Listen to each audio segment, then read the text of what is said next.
Welcome to English Audio Stories. Here, you'll improve your English by listening to engaging stories, fairy tales, and fascinating tales from around the world. Sit back, relax, and let's dive into today's story. Sherlock Holmes did not like aimless physical exercise, but one spring day I persuaded him to go for a walk with me in the park. We walked for 2 hours, and it was almost 5 when we returned to Baker Street. "I beg your pardon, sir," said our page boy as we entered. "There was a man waiting for you. He was a very restless gentleman. He walked all around the room saying, 'Isn't Mr. Holmes going to return?'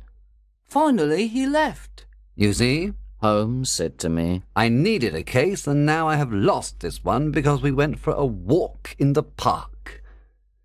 Hello? That's not your pipe on the table?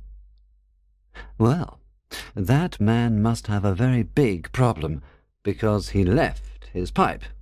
It is obvious that he likes this particular pipe very much. "How do you know that he likes it very much?" I asked.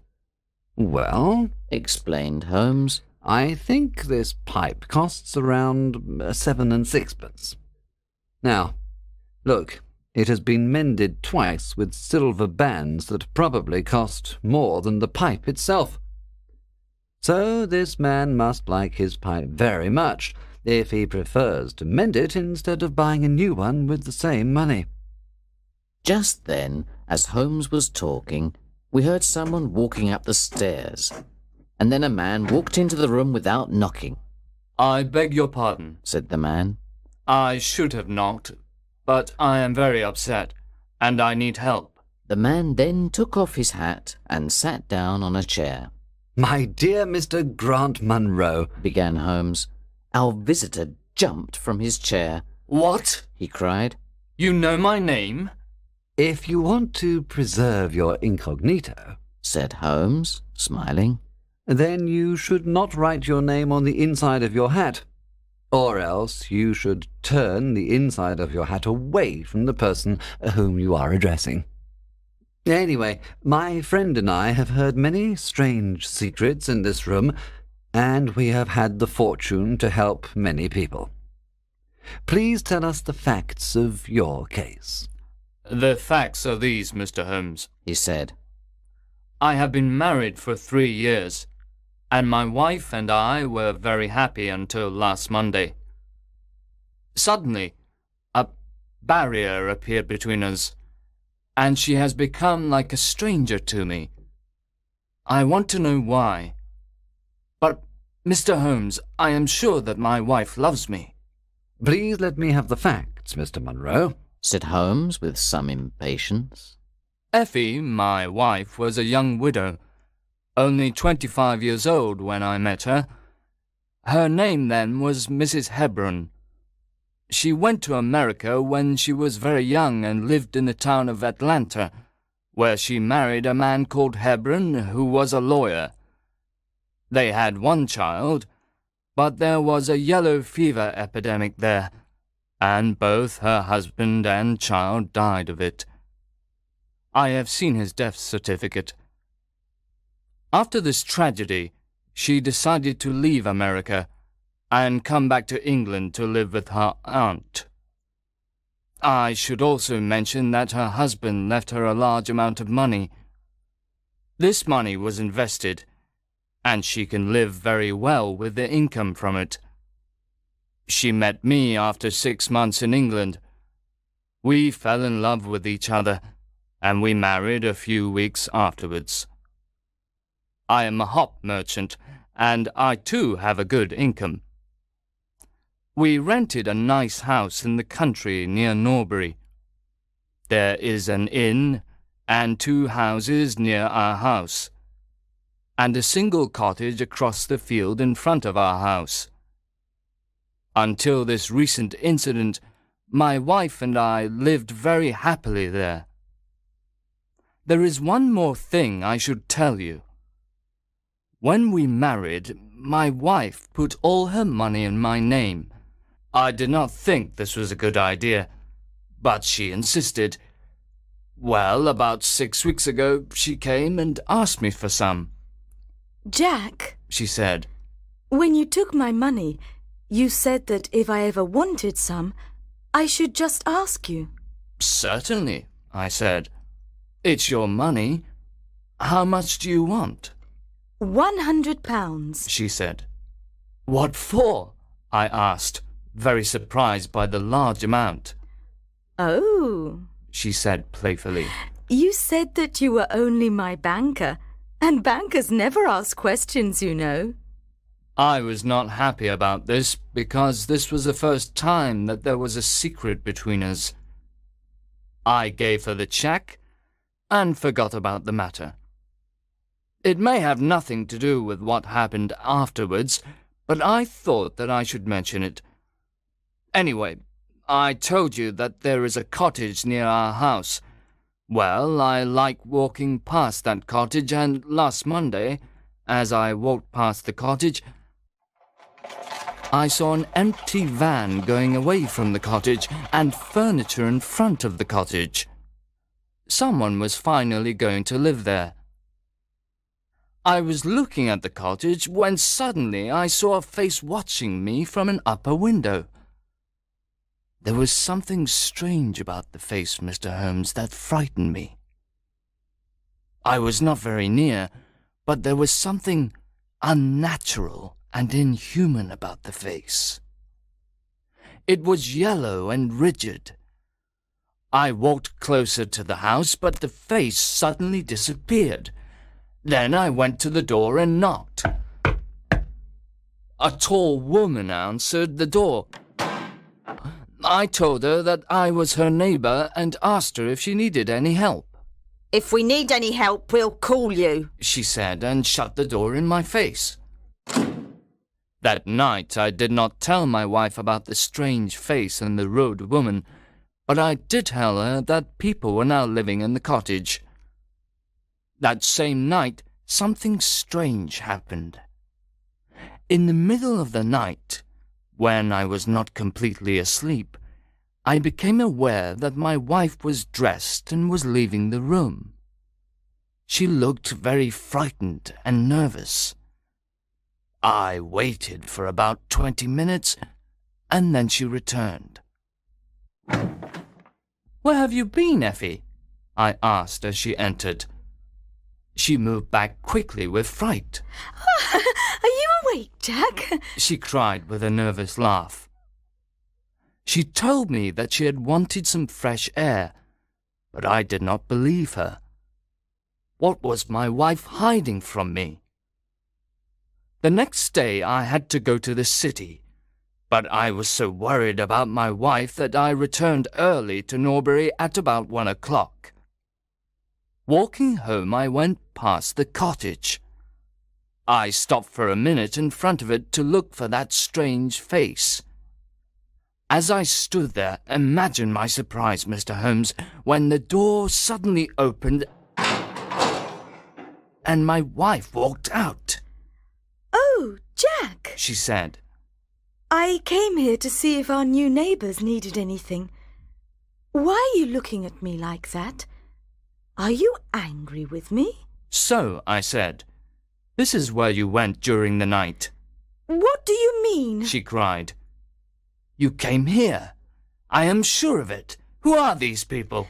I have not been here before. I know you are not telling me the truth. I'm going to enter the cottage and discover the truth.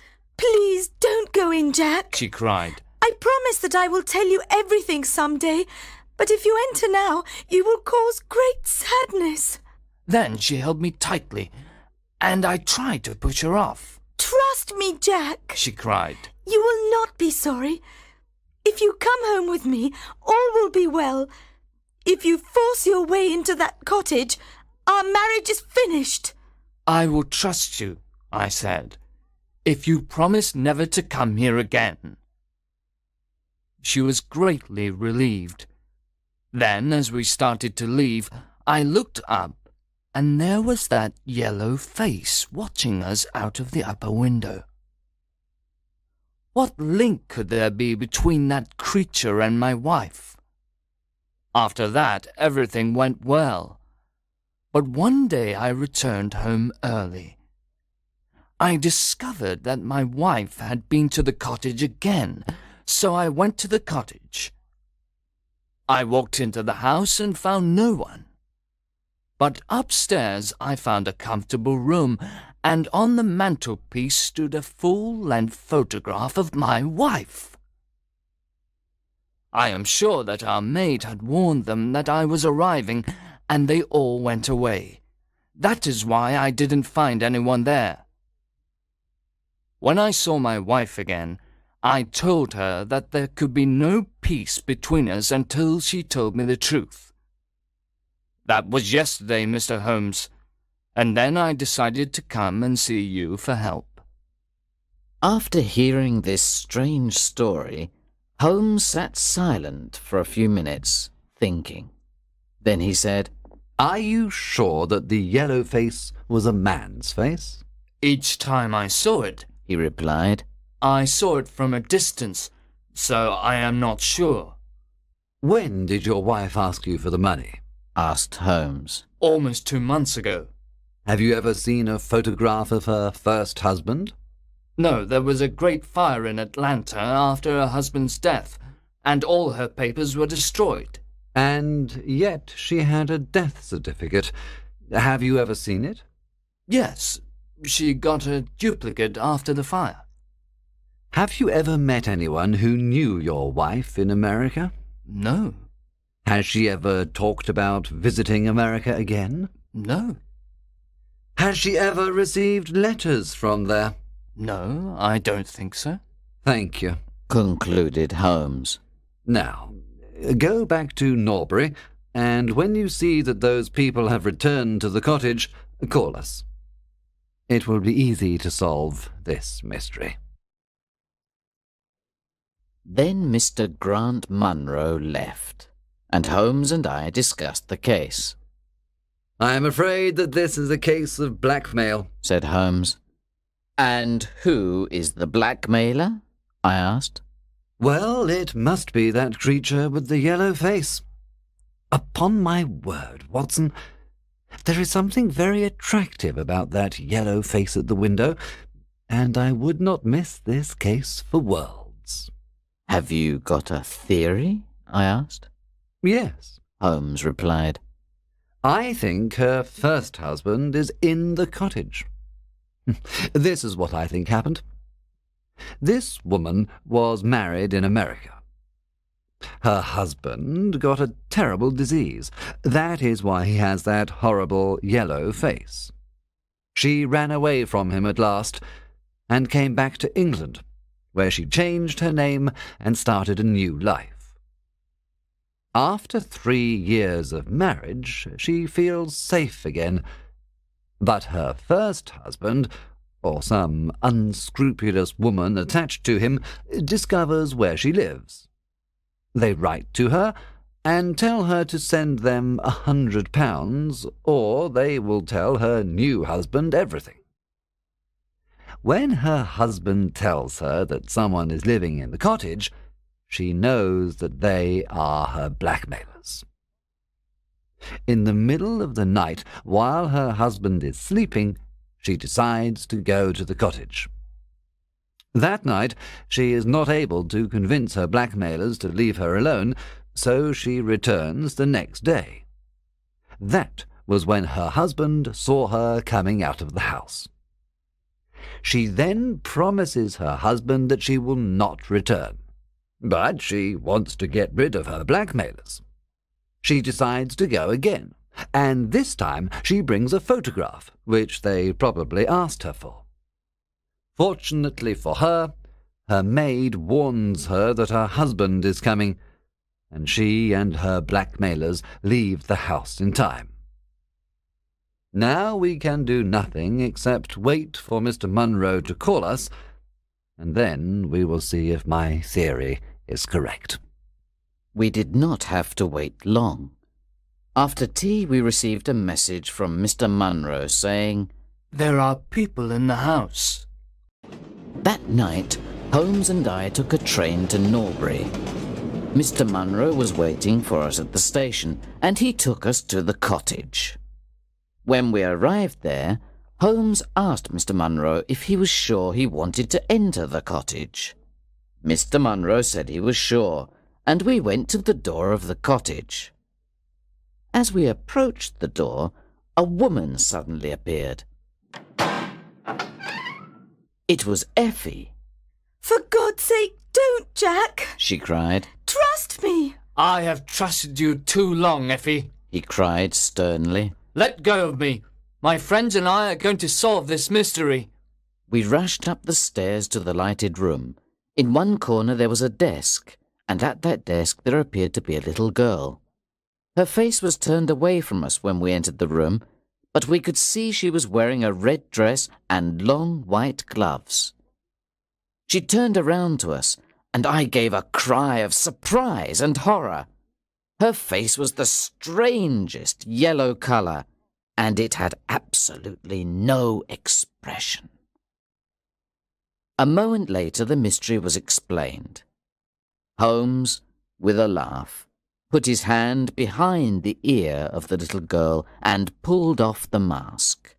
And there was a little coal-black girl. She laughed. And I laughed too. But Grant Munro stood staring with his hand holding his throat. My God! He cried. What does this mean? I will tell you everything. Cried his wife with a proud face. You have forced me, and now we must both accept the situation. My husband died at Atlanta. My child survived. Your child? Cried Grant Munro. She pulled out a locket, and inside the locket was the picture of a very handsome and intelligent man, but a man who was obviously of African descent. This is John Hebron of Atlanta, said Mrs. Munro. And he was a very noble man. I cut myself off from my race to marry him, but I never regretted it for a moment. Unfortunately, our only child took after his people rather than mine. She's very dark, but she is my dear little girl. When the little girl heard these words, she ran to her mother. I left her in America with a trusted servant, Mrs. Munro continued, because she was not very healthy, but I never considered abandoning her. When I met you by chance and learned to love you, I was afraid to tell you about my child. I was afraid to lose you. I kept her existence a secret from you for 3 years. But finally, I had to see my little girl. I sent the servant £100 and told her to come to this cottage. I took every possible precaution so that there would not be gossip about a little black girl. That is why she wore that yellow mask. You told me about her arrival in the cottage, and that night I had to see her, and that was the beginning of my troubles. And now, tonight, you know everything. What are you going to do about me and my child? Mr. Grant Munro did not say anything for 2 minutes, and his answer was one of which I love to think. He lifted the little child, kissed her, and with the little girl in his arms, he gave his other hand to his wife. We can talk it over more comfortably at home, he said. I am not a very good man, Effie, but I think that I am better than you thought. We all left the cottage together, and then Holmes and I returned to London. We did not say another word about the case until late that night at Holmes's house in Baker Street, just before Holmes went to bed. Watson, he said, If you should ever think that I am becoming too confident in my powers, or that I am not working hard enough on a particular case, please whisper Norbury in my ear, and I will be infinitely obliged to you.